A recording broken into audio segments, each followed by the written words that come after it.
ሁሉም ኢትዮጵያዊ ያላንዳች ልዩነት ስለ ሀገሩ መጻኢ ዕጣ ፈንታ ይወስን ዘንድ የተገኘ ዕድል የተከማቹ ጠባሳዎች የተጠራቀመ ያለመተማመን ደመናን ለመክፈፍ ትልቁ ምስል ኢትዮጵያን እየተመለከቱ በአንድ ጥላ ስር ሆነው መምከር መርጠዋል። መምህራን፣ ትልልቅ ቦታ ያላቸው ሰዎች፣ ያም ሲባል ደግሞ አርብቶ አደሮቻችን፣ አርሶ አደሮቻችን፣ ሴት ልጆቻችን ወይም እህቶቻችን ዋዛ እንዳይመስሏችሁ እዚህ የመጡት ለሀገር ጉዳይ ለመነጋገር ነው።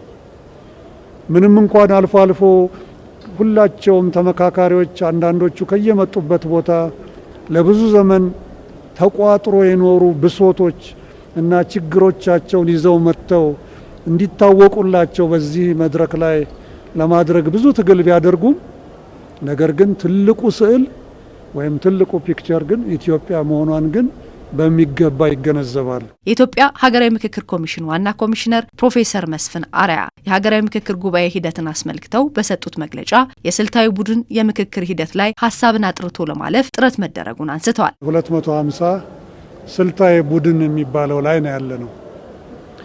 እነኚህ 50ዎቹ በሚገባ ከተመካከሩ በኋላ እያንዳንዱ 5 ቡድን 250 ላይ ቀርቦ በተሰጣቸው በየራሳቸው አጀንዳ ላይ የደረሱበትን ወይም ያቀረቧቸውን ጨምቀው ያዘጋጇቸውን ሀሳቦች በማጠናቀር ለ250 የሚያቀርቡበት ነው። አንዳንድ ቡድኖች ላይ ሀሳቦች በፍጥነት የሚሄዱበት ሁኔታ እንዳለ አውስተው የተወሰኑ የዘገዩ ቡድኖች መኖራቸውንም ጠቅሰዋል። ወሳኙ የ500 ቡድን ውይይት ነገ የሚጀምርበት ሁኔታ ሊኖር እንደሚችልም አመላክተዋል። እነኛ 16ቱም ተፈራርመው ከጨረሱ በኋላ ምን ማለት ነው?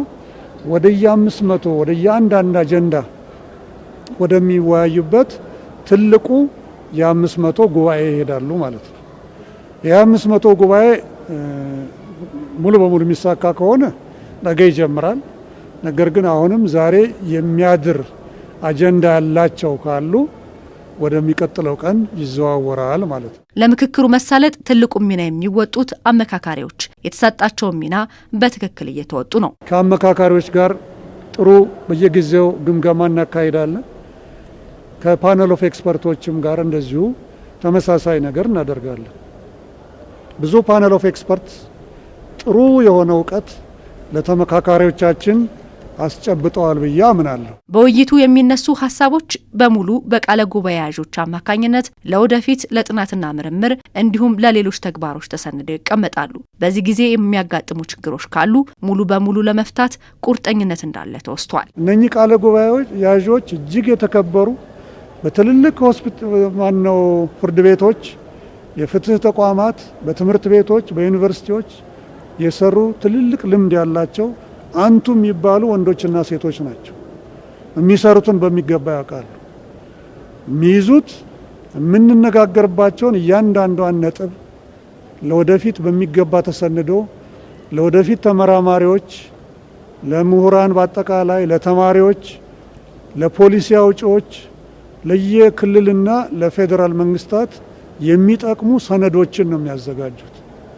ስለዚህ በዚህ ሂደት ውስጥ የነሱን ሀሳብ እዚያ ውስጥ ጨምረው ወይም ሌሎች አምጥተው የሰጧቸውን ሀሳቦች ጨምረው ያቀርባሉ የሚል እምነት የለኝም።